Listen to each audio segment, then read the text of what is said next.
Today, I am here with Whitney Douglas. She is the Director of Sales for Canada and the United States for Living Alchemy. Living Alchemy is a brand that really brings something different to the wellness space. Founded in 2016, Living Alchemy has grown and are now sold in international retailers across the United States and Canada. They also sell direct to consumer on their website, livingalchemy.com, and they really stay true to their mission of using fermentation to unlock the full potential of botanicals, herbs, and whole foods. In a market that's been flooded with synthetic options, Living Alchemy has built trust by keeping things really clean and effective in focusing on fermentation as the differentiator. Whitney, thank you so much for joining me on the brand study. I'm really excited to jump into this episode. Thank you for having me. So to start, it's always great to get some context and to hear firsthand a little bit about the product. Like, what does Living Alchemy offer? Well, we have sort of a whole wide range of supplements available. We started with probiotics. That was sort of the mainstay. At the beginning, beautiful fermented whole food probiotics with different organic herbs, treating different types of digestive issues. And we also have a beautiful line of fermented herbal complexes, again, dealing with anything from stress to sleep to emotional health. We kind of cover everything. More recently, we've launched an incredible lineup of minerals. So these are fermented whole food minerals and whole body optimizers. So these are multi-herbal mineral algae complexes that help to fill in the gaps with your nutrition that you might be missing. But yeah, I think you all do something really different. I'd love to actually jump to the early days and hear a little bit around the inspiration behind fermentation. And was that something that was always going to be the main differentiator for Living Alchemy? Yeah, I mean, when the brand first came to market, fermentation made just the most sense. There was some brands that were doing a little bit of fermentation in some of their formulas, but they weren't really focusing on it. And for us, we wanted to lead with something that we knew was going to be really unique in the space and really beneficial, like, as part of almost like a future vision of where the industry was going and where supplementation was going. And since our beginning, we have certainly seen more and more fermentation in the space and more fermentation, as you're aware. Probably you drink kombucha and you eat sauerkraut. So it's in the food space as well as it is in the supplementation space.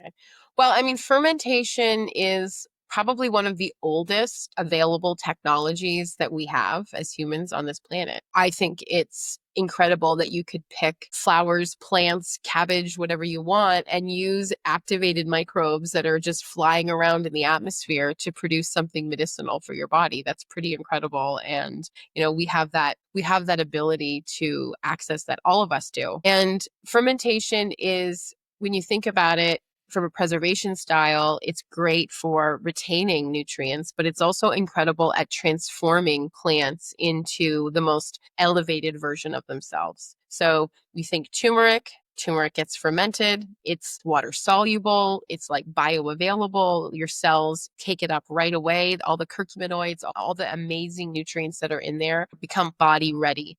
And that pre-digested or digestibility piece is so important these days because so many people have compromised digestion. So many people have a hard time digesting food. So the easier we can make it on the system, and it just becomes more beneficial for everyone. Yeah, that's so interesting. And do you all use fermentation as positioning away from the rest of the crowd? Because as we all know, wellness and supplements, it's getting, it's a crowded market. There's a lot of options. Yeah, it's very, very noisy, and we do play in very crowded categories. So like I mentioned, we're in herbs, we're in probiotics, we're in minerals. So to be able to be seen and heard in those categories, you really need to be doing something unique and innovative. And with the fermentation style that we use, it's really powerful, and it's just an amazing story about the power of something that is such an old, ancient, traditional way of producing therapeutic medicines and food, and how it can be relevant and important in modern day life now. It's actually probably more relevant and important to modern day life now, because we just lack fermentation in our diets. Back in the olden days, you would have been having by necessity, you would have had to preserve your food. If you grew a field of cabbage, you certainly weren't eating it all in one sitting. You had to find a way to make it last over the winter. So unfortunately, with modern conveniences and fridges and things like that, we don't get to experience those more traditional ways of eating and consuming and nourishing ourselves. But this is kind of bringing it back to the beginning, with fermentation in a supplement form. And we do honor the traditional form. There's many different ways to ferment for supplements. But we are really focusing on the traditional live culture fermentation, which is a big differentiator for us. So I was doing research. I noticed that you all have coined the term symbio fermentation. Is that what you're referring to? Yes, our symbio fermentation. Oh, that's the secret sauce for Living Alchemy, honestly.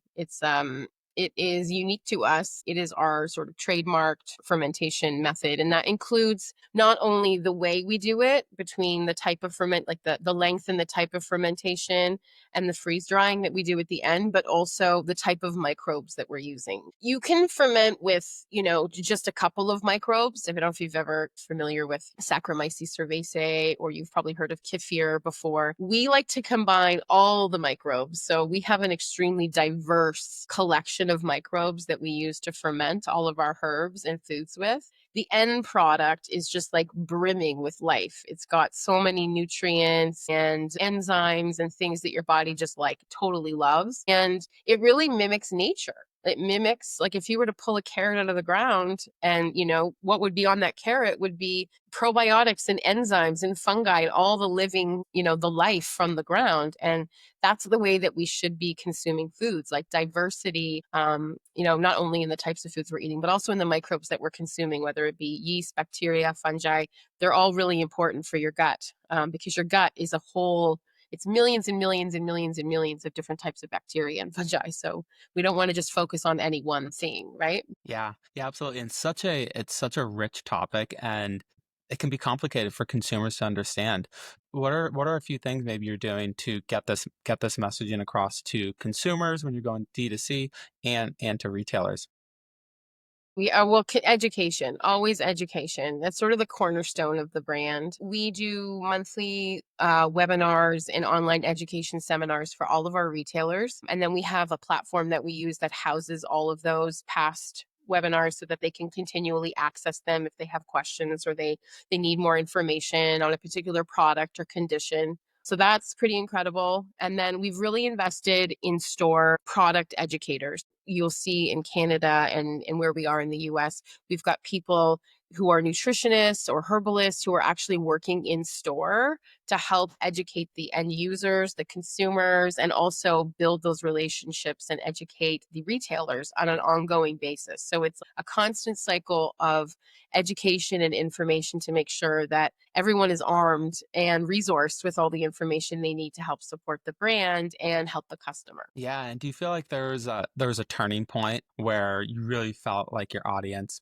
consumers and retailers were really starting to resonate with your messaging and with your process, and you felt like you were gaining traction on educating the consumer? Well, I mean, I would say for sure you get those like the early adopters, the people from the beginning who, when we were talking about what we were doing, it was almost felt like a total paradigm shift, to be honest. And for some people it was like a new language, and then for others it was like the light bulbs go off and they have the aha moment and they're like, "Oh my gosh, I get exactly what you're talking about." And then from there, we kind of, I would say, going to trade shows or consumer shows where we have the booth set up. And then in the beginning, we were sort of an unknown company and people were really intrigued and coming. And then fast forward a few years and then people are walking by and you can hear them like, "Oh, I love Living Alchemy. I take it all the time. You guys are my favorite." You get the response from the customers and you can see that they know who you are, and you just get feedback. I mean, I remember I was in front of my house one day gardening and I had my car trunk open, and a neighbor walked by and saw a whole bunch of Living Alchemy brochures, and she was like, "Oh my God, I love Living Alchemy. Those are my favorite probiotics." And she didn't even know that I worked for them. So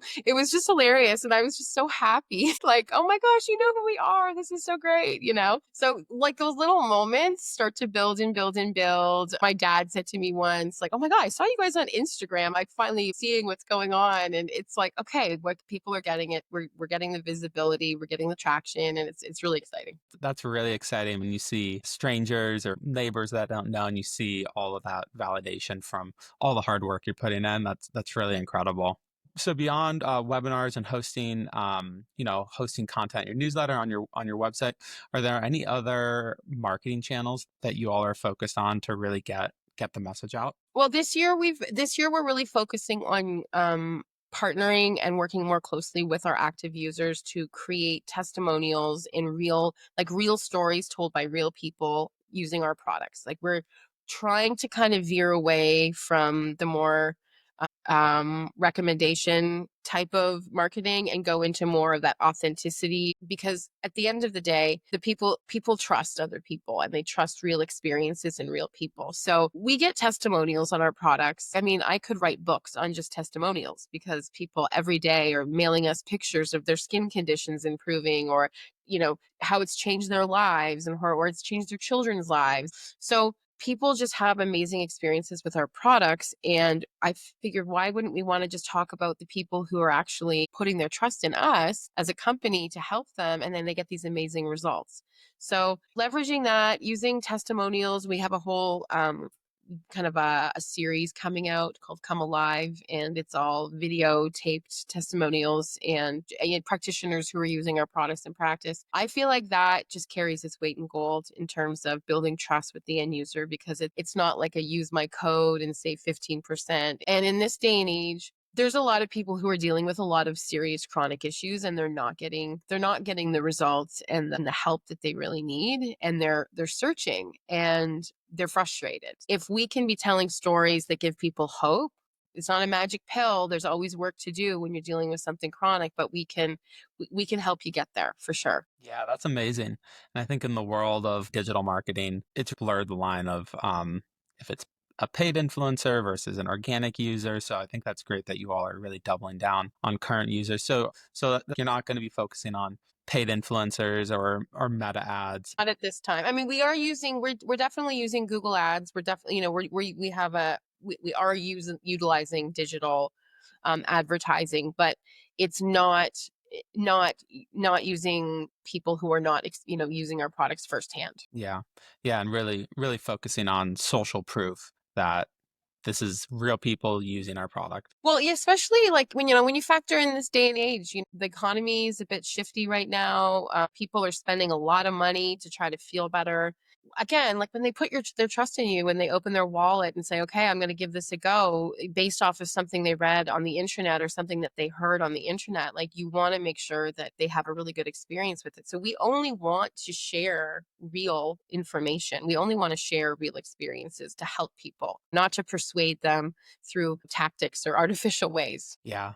No, I think that's a really smart strategy. I think it's going to pay off long term. I first learned about Living Alchemy at Expo West, the big natural food and product trade show in Southern California. How important are trade shows and consumer shows in general as a channel to connect and educate? Well, I think they're really important when you're looking at new markets. This is like, I think right now the trade show question is like everyone's number one question, right? Because they're so expensive, and it's like, what if we didn't do them? What would happen? It's almost like you might have FOMO if you don't do them. But for us, we've done our Canadian trade shows, East and West Coast, every single year since the infancy, like since we started. I think they're important to keep the relationships going with retailers, to be able to highlight innovation, to show what you're doing, to have a face to face communication, because as I'm sure you know, things have become so work from home and so digitized that it's almost as if we don't see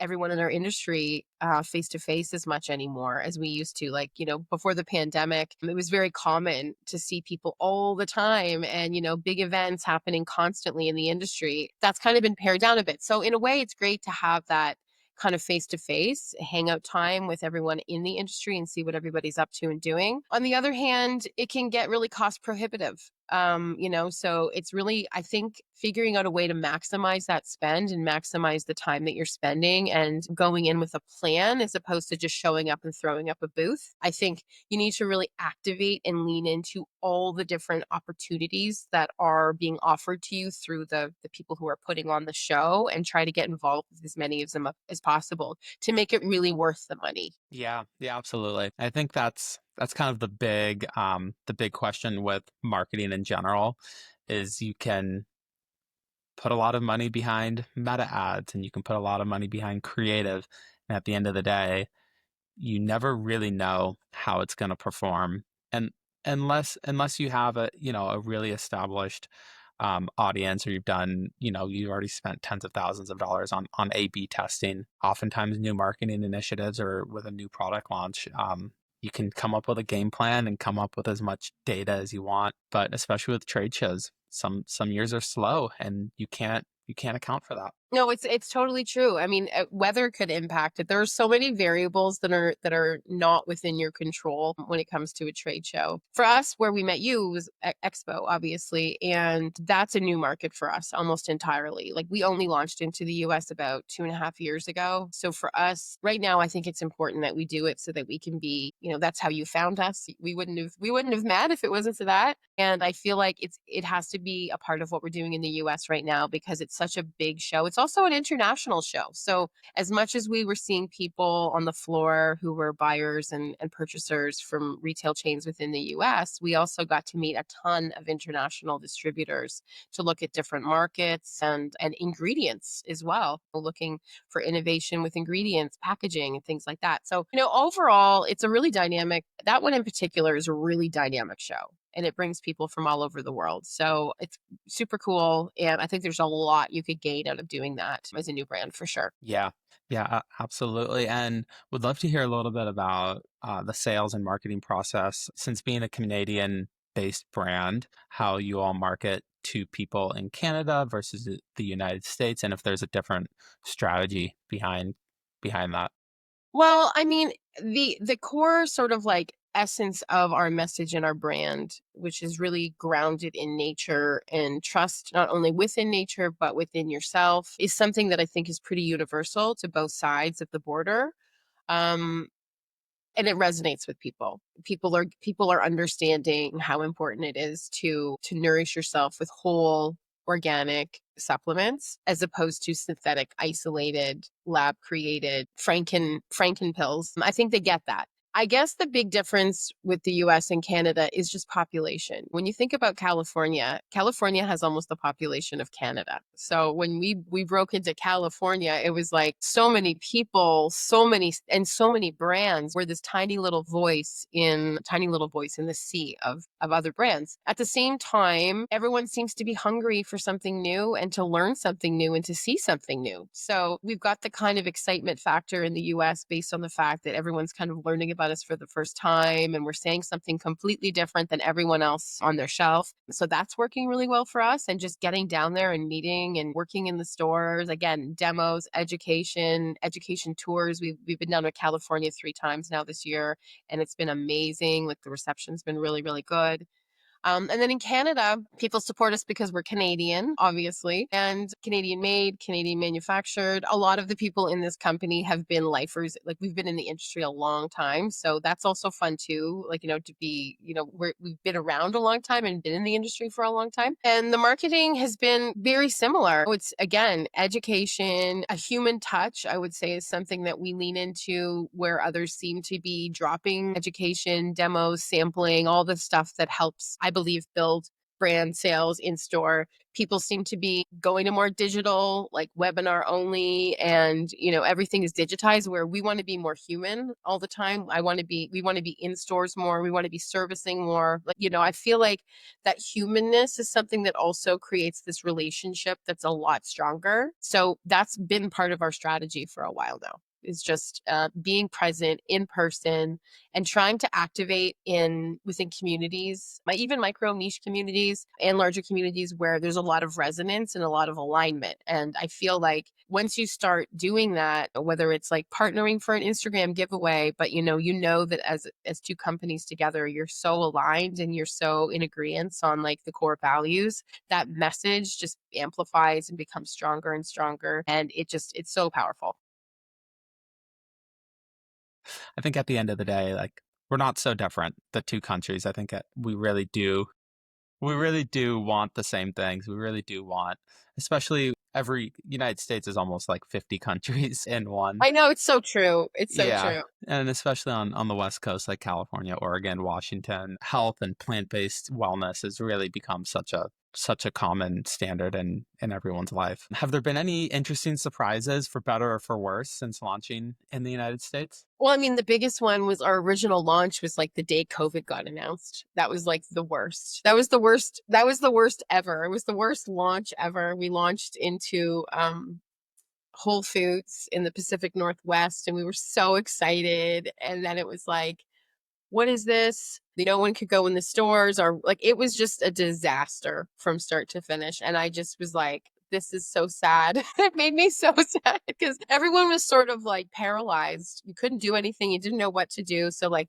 we couldn't come down and help educate. We couldn't go into the stores and meet people and train and share the love. And our brokers couldn't do anything. And it was just a wild time. So I think that was the biggest hiccup so far in total, to be honest with you. And we've managed to rebound from that quite well. But yeah, it was a bit touch and go. I would say that's a major hiccup. That's a really balanced and understanding way of putting it. I could see that being extremely stressful and just the amount of time and resources that was involved in getting product to a new country, to an entirely new region, and how to support that region. And oh wait, actually, people are looking to get hand sanitizer right We now. just launched the wrong product. That was the problem. We you know what? We didn't have a crystal ball, unfortunately, so we didn't know. Yeah, well, you all fared better than the supplement and nutraceutical company that I was working for at the time. The company I was working for raised over 90 million in outside funding, and they were really investing in essentially becoming contract manufacturers for nutraceutical edibles, chocolates, and gummies for the most part. So they bought manufacturing equipment direct from Germany and Italy to manufacture vitamin chocolates and gummies, and we were sold in CVS and Walgreens and other mass retail. And overnight, it dried up, and the company essentially they got acquired, but it was not the exit that investors wanted. Oh my gosh. What was Yeah, the name of the company? Well, maybe you can't say. I don't know. I mean it's on my LinkedIn. Um, Wow. yeah, That's horrible. so you all are here living another day, have grown and expanded since then. No, definitely. And I'm very grateful for that. I'm very grateful. The team we have is so dedicated and committed. All of our retail partners and the people we're working with are just so committed to what we're doing. And I just feel like we're in good hands. Like we're at the point. I think we could weather it because we had Canada going so strongly at that point. So we were able to weather a bit of the storm in 2020 for sure. And then as the brand grows, there's always growing pains with manufacturing and maintaining integrity. And with your product, product integrity and supply chain and sourcing is such a key part of the brand's DNA. How do you all balance scale and growth and maintain integrity in the product, messaging, and brand? Well, we actually just purchased a 33,000 square foot second manufacturing facility. So we are becoming completely vertically integrated top to bottom, which will be complete like rolling out in 2026. So because we wanted to have complete control over every aspect of fermentation, freeze drying, encapsulations, like we want to keep it all under one roof because doing that allows us to be so hands-on with and as we scale, right?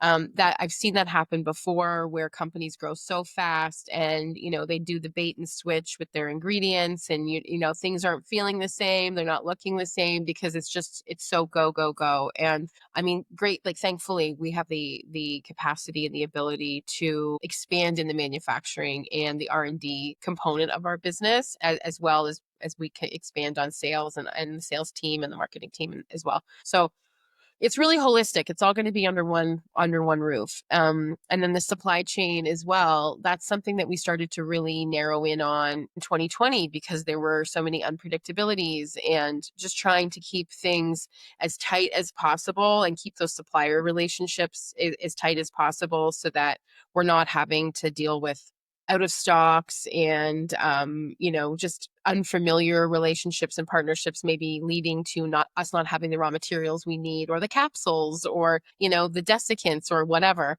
that we need to actually make the product. So that's kind of been an organic growth. That's been like organically happening as we've been growing, to be honest with you. And so far, so good in that department. Well, congratulations on that, on the expansion of that facility. That is a huge undertaking and so cool to see that growth. That's amazing. So you all manufacture all of your products, or planning to manufacture all of your products in-house? The freeze dryer is like the size of my house. It's like a drive-in. It's huge. The freeze dryer is, I mean, that's a huge part of what we do. And that unique part of our manufacturing process is the freeze drying. Most people use like chemical drying or spray drying, and we use freeze drying because it keeps everything alive, but it requires a piece of machinery that is like as big as my house. So it's pretty crazy. Yeah.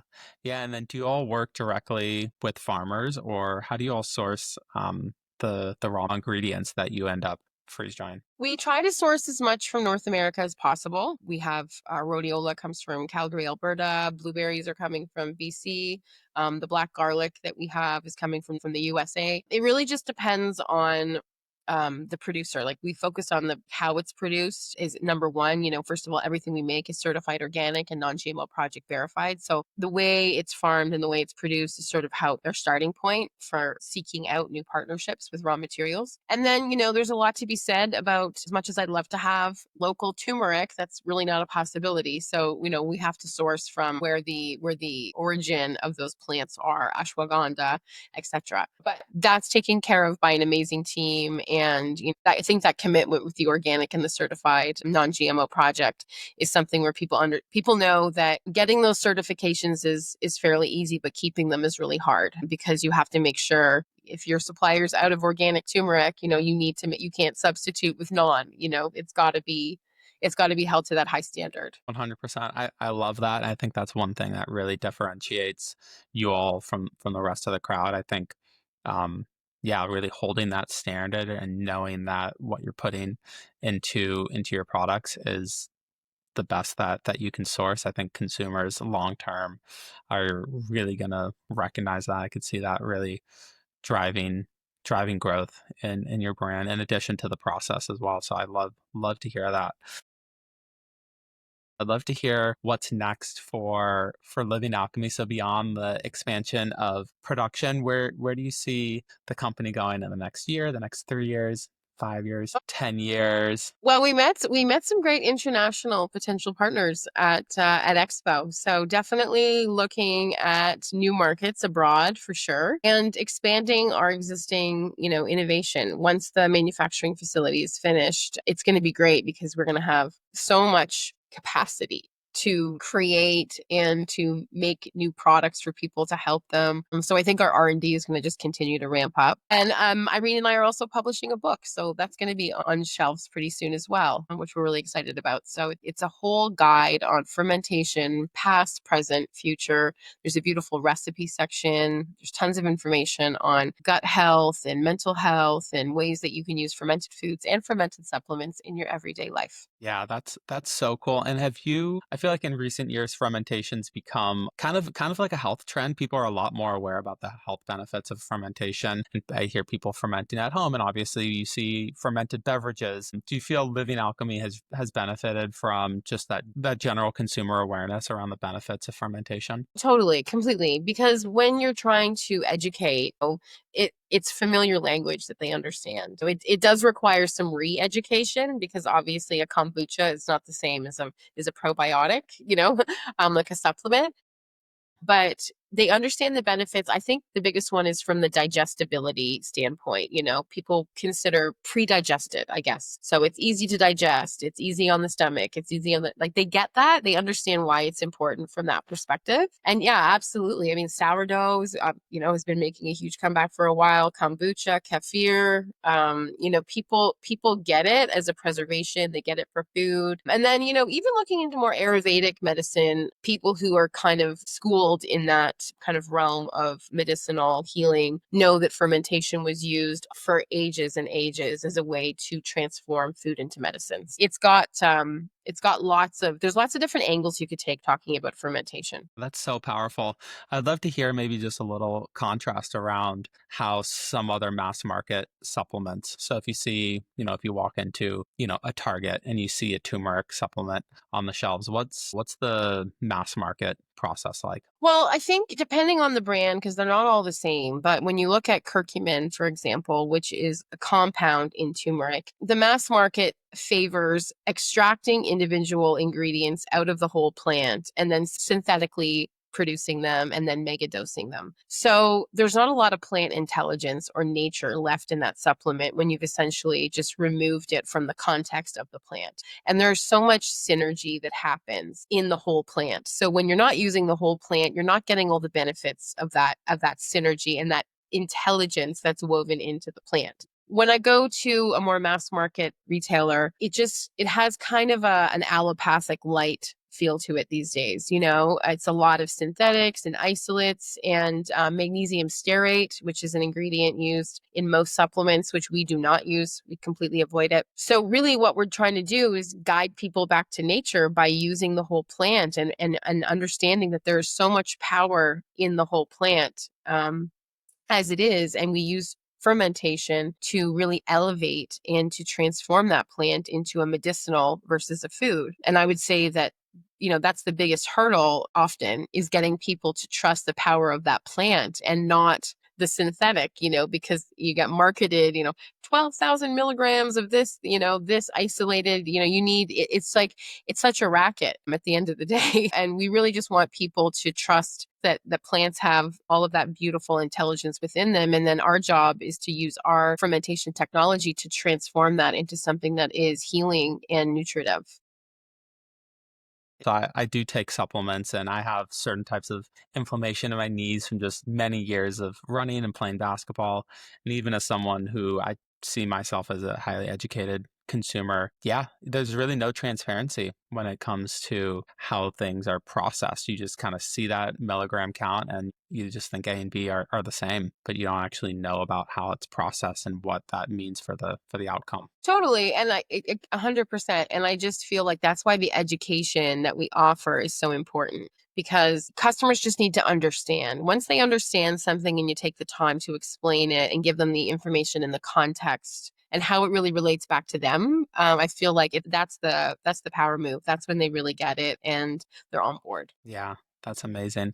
So, if you had one piece of advice that you can give to yourself or the Living Alchemy team when you first joined the team, do you have a piece of advice you'd give yourself or the team? Well, I mean, be unapologetically authentic in what you're doing. If you start wavering, if you start, second guessing and paying attention to what everybody else is doing, and it's a recipe for disaster. You have to know within yourself why you're doing what you're doing, and if you believe it, then that's contagious, and people will, it will resonate with people. They will get it. But as soon as you start worrying about what everybody else is doing, the other brands, what they're saying, how they're marketing, it gets clouded and the vision becomes less clear. And it's really all about the authenticity that's coming from the brand and the purpose of the brand that needs to shine through in this day and age specifically. It's amazing. Well, thank you so much, Whitney, for taking the time and joining me Thank on the you. brand study. I really appreciate it.